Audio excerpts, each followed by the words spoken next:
Gracie Barra black belt in Phuket, and I'm the head coach of Gracie Barra. Okay, Nando, can you tell me the story of how you ended up in Phuket? Oh, yeah. So the story, I met a girl in Tinder. You know, like I was single and I met a girl in Tinder, and at that time I didn't realize she had all these life years to get. And then because that time she was with her mom in England. And then we had a baby, and then the occasion, her sister was living here, and they want to change place. So she's come back to Phuket. She was living here before, and her sister was back to England to look after her mom. That time was ill. And then I said, let's go to Phuket. I said, let's do it. And then I prepared myself to become a Jiu-Jitsu under Gracie Barra umbrella, like trained certified instructor. And then that's why I ended up here. And then nearly 4 years now. 4 years now, and how has it been those 4 years? Being in a foreign country, you know, it's not an easy thing. Well, for me, it's like, I already come from Brazil. I lived in England for 12 years. So for me, it's very easy, adapted, very easy going. And Thailand is kind of like Brazil, similarity, but I never live near the sea. So it's pretty amazing to live by the seas, like every time just popping in and out. But like, yeah, been good ride. You know, I had fun, and but COVID and everything, sometimes you get really down. But like, there's people worse than me. Yeah, definitely. And when you think of Phuket, you think of the soy Thai over there in Geelong, but you're all the way over here, yes, on the other side of the on island. The other side, yeah. So like, not very often go to to that area. So I always hear. Sometimes they ask me like, oh, do you know the gyms? Like, no, really. It's not because I don't want to, because we always work, and before was kind of like busy, and then it stopped, but then everyone shut down.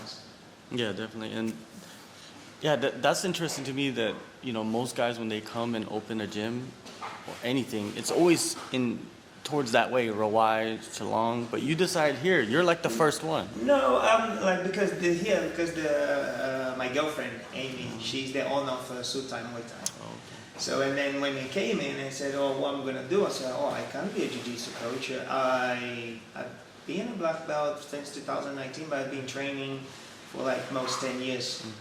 And then what I was there was like working in a company. I worked in a lab before I came to Thailand.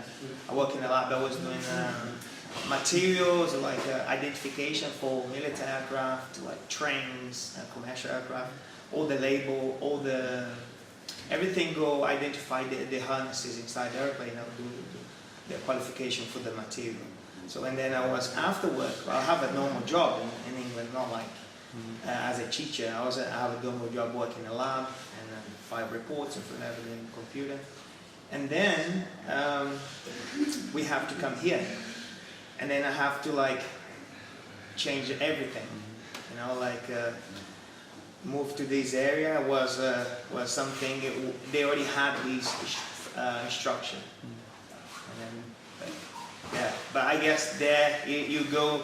If you like everyone move there, you like move inside the sharks. It's better like train outside the shark tank and then met them in a competition. I have a compete with some nice athletes from there. When you first came 4 years ago and you're bringing Jiu-Jitsu, right? Jiu-Jitsu 4 years ago, not as big as it is now. What do you think about the development of Jiu-Jitsu in Thailand? Been pretty good. Like I think I've been in some competitions in Bangkok. In Bangkok, not much Phuket. Phuket have just one place, and now I start going this way. But I think Jiu-Jitsu in Bangkok, you see like young kids, girls, you know, old people, but not just foreigners. You know, here in my school is more like the majority is like expats, never done Jiu-Jitsu before, and the Gracie Barra have kind of this philosophy, Jiu-Jitsu for everyone. So I have one guy here, he's 76, I think. Maybe if you see the interview, but it's amazing because it's not just because when you go on certain gyms, you have these people who will be afraid to stay away with the stereotype of the gym, right? So when you give the opportunity to the gym and you walk in and you look like, oh, everyone will say it's my age, you know, I can't afford to come here and train. These guys is not like a fighting mentality, and then that's what was good to be in these areas. How is it having like a small team? You have a small team here Yeah, too that go and Go in compete. competitions. Yeah. I think sometimes it's awesome to have a good team, but sometimes when you go to a fine dining restaurant, you're not gonna have a big plate. You get a very small plate and very look after, and that's what I do with my team here. I like to make sure everyone have the right treatment. You know, sometimes I cannot compare a younger white belt just come in and to an ex-Spartan guy, he just started jiu-jitsu. So that's why I see my team. We have a small team, but when you do what you love, it's like you look after everyone. And I hope we have a big team. And I hope we can it will be harder to maintain the same contact and text everything. But it would be awesome to have a big team and have a more ties in training. Yeah, definitely. And you know, everybody's still recovering from, you know, all the months of lockdowns and guidelines and restrictions. But you've done pretty well for yourself. You know, you have decent sized classes going on right now. When it opens up, you're probably pretty excited. I hope so. I think we doing you have all this, but we're keeping the people motivated. You know, sometimes we do let's go eat together or something, or let's go to the tax together. Just create the bond. When we have a base, when the new people come in, the people already here are being trained, have a mentality, and then we can just expand for more people. For sure. And I got a couple questions about just grappling in general. Would you call a match a fight? Would you call a chess game a fight? That's going to be 5 minutes. No, I don't think so. End of the probably it will be a fight, you against you. It's not always a fight. I think when you in jiu-jitsu, you don't go for a fight. You fight to yourself. You fight before you get into the fight. When you and your opponent, I think you learn things you never seen before. This is not a fight. Sometimes when the new guys come in, and I ask them, are you here to fight or to learn? To fight, we can fight. You are a white belt, I have a more technique than you. But if you want to learn, I will teach you, and then you go. But you always, I think it's depend what you want. Are you fighting for that position? You fight for the gold medal. Because you don't fight for the guy. You fight with everyone. You fight with your family. You fight your finance. You fight with everyone.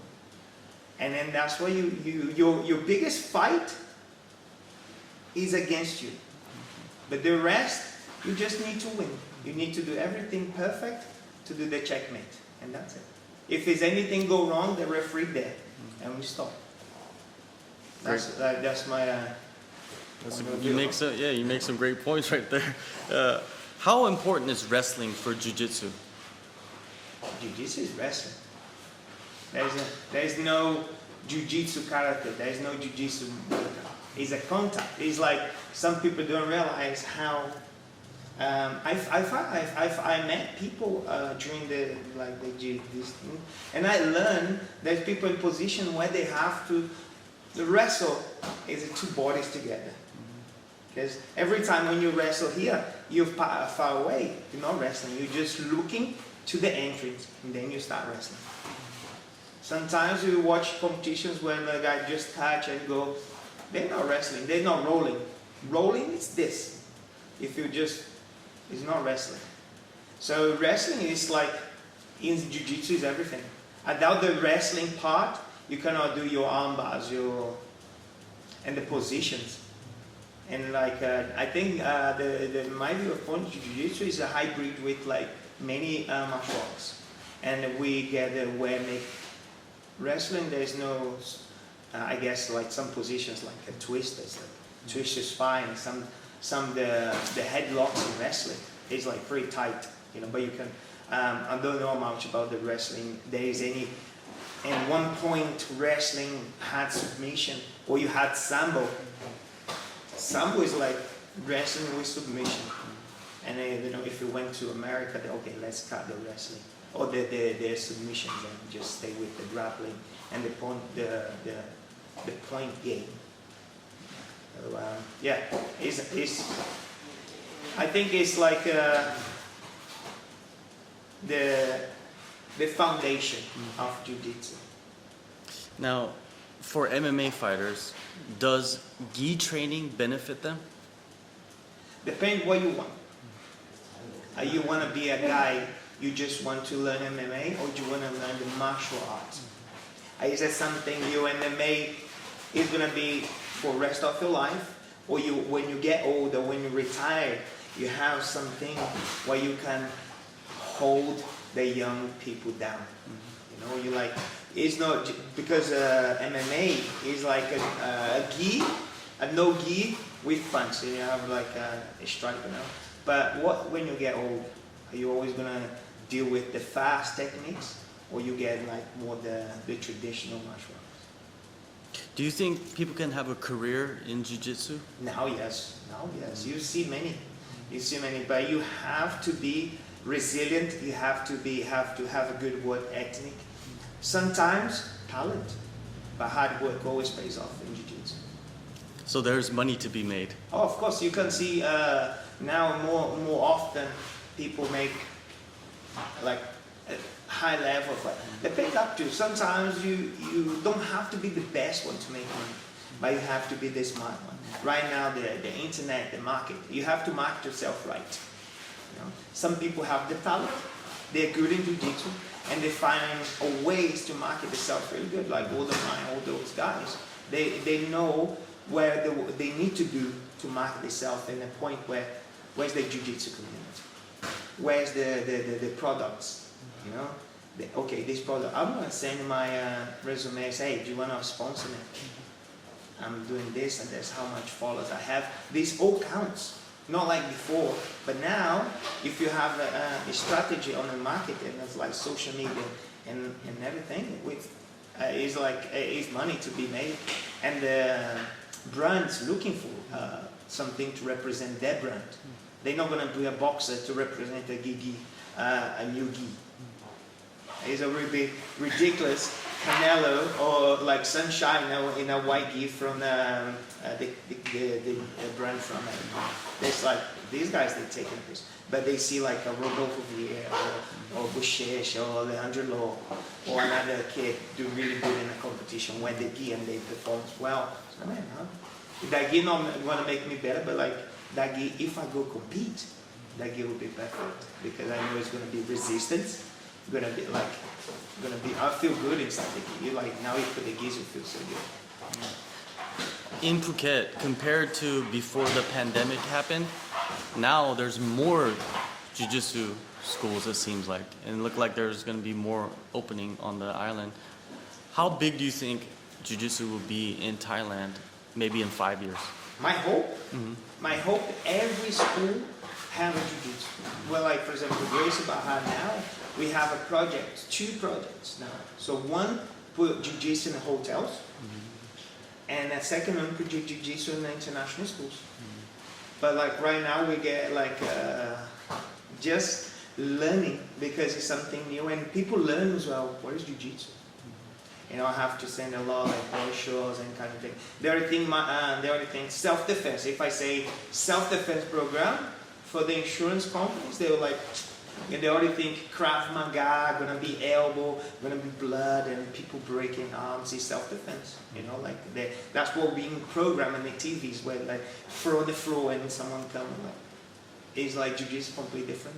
Okay, some parts you have to learn the traditional, like because in Gracie Barra we have these anti-bully programs just to teach the kids how to they stand to themselves. You know, like not just to go and like I always tell the kids.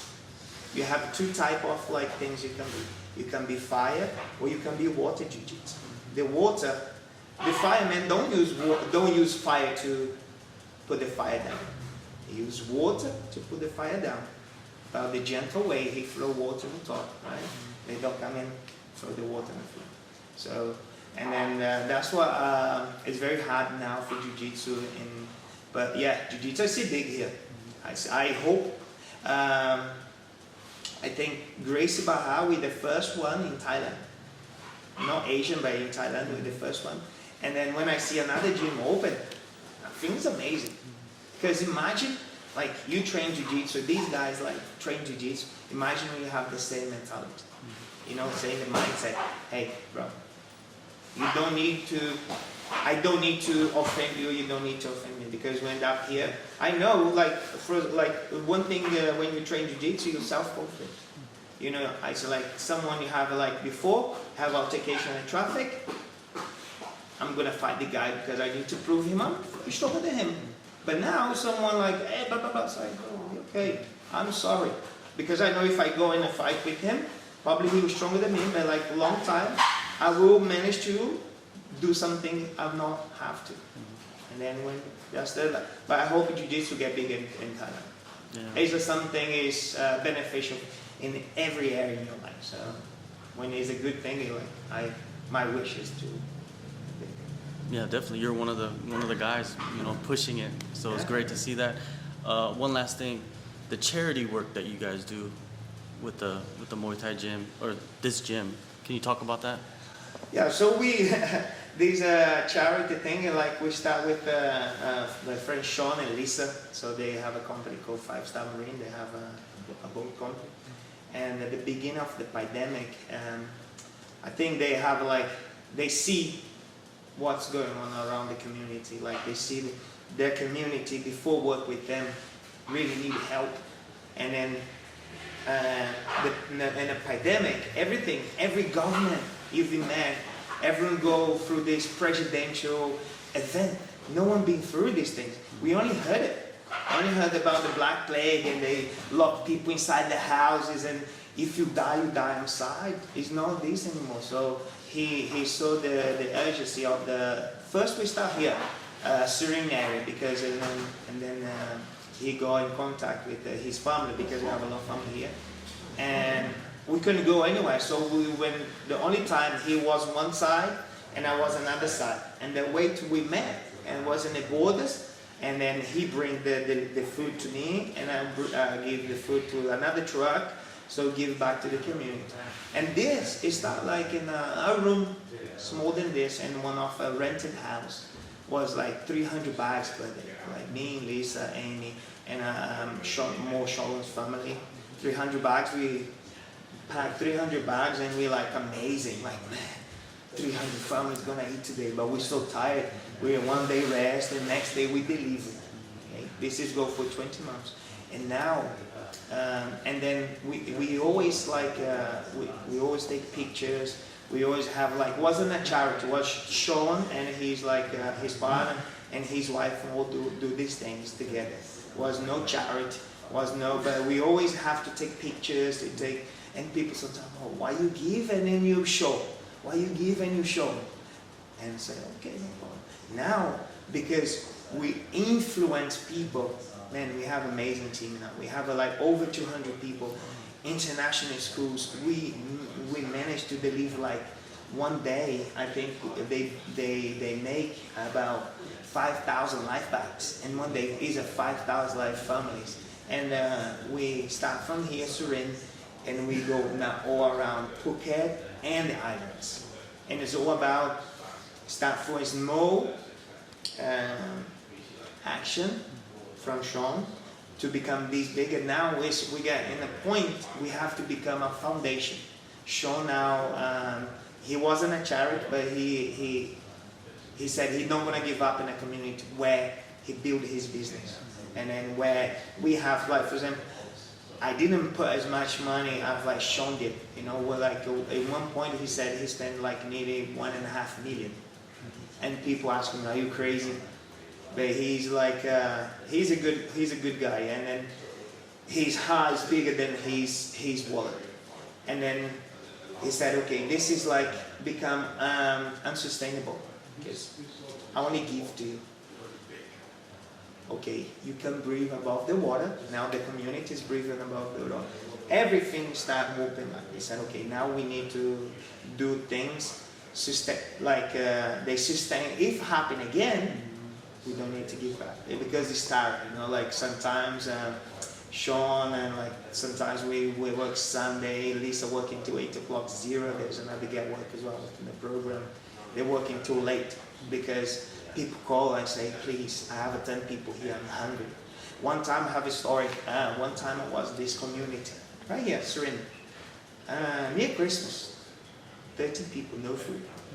And there was, they give all the bags, we give rice, and because it's a Muslim community, we always try to follow some procedures, religion, and so it was like a Muslim community, and we have to pack away with like, there's no pork. So like sometimes, when we start as well, one of the big thing we start, Sean said, like sometimes people give, but they don't give with love. You know, they give the thing to a Muslim community by having noodles inside with pork. It's like, well, why they don't eat pork? It's like, no. It's like one thing you hungry, another one you respect your religion. And then that's what Sean like looking for the society, the community. Okay, this one. No pork, this one pork. So and then we start the project start become like beautiful like this. So the communities, everyone's happy and wasted, and it was zero because he don't throw away food. It was supposed to go to another family. And then we get this family, 30 people, Muslim family right here. Zero come Nando. This is one family, 30 people, no food. So man, that's sad. Near Christmas you come to your uncle. You have some rice, but we can eat or not. So another is no worse. We go to another one. It's another 30 family there, but they're all the same, because when happened the tsunami, they all live together and then it split up. So 30 here, 30 here. So 60 families, no food. Man, that all broke my heart. And since then, it's not like I know like all these things I'm doing to like donate my time. We donate like space and everything. I know they're never gonna be able to pay me back, but the feeling you have is unbelievable. But yeah, the charity is amazing. Not the charity, the program we're doing was like to life bags with the local communities. They breathe above the water. Now things they start opening up, and now we move down to a new foundation called Living Waters. And then that's the moving forward. The foundation is we're gonna charities. We're gonna come in and then we'll put application towards the projects they have, and then we're gonna look to help the local charities stand up, because no lot of charities now they lost money, and then COVID and everything. Everyone is tight. You know, like imagine do a charity event now to people donate money. Yeah, it's pretty tight. But yeah, that's what we've been doing here in Phuket. Jiu-Jitsu, charity, and enjoy the place. The place is amazing. Well, good luck on everything. The Thank charity, your gym, spreading Jiu-Jitsu. It's all good stuff. Thank you, Nando.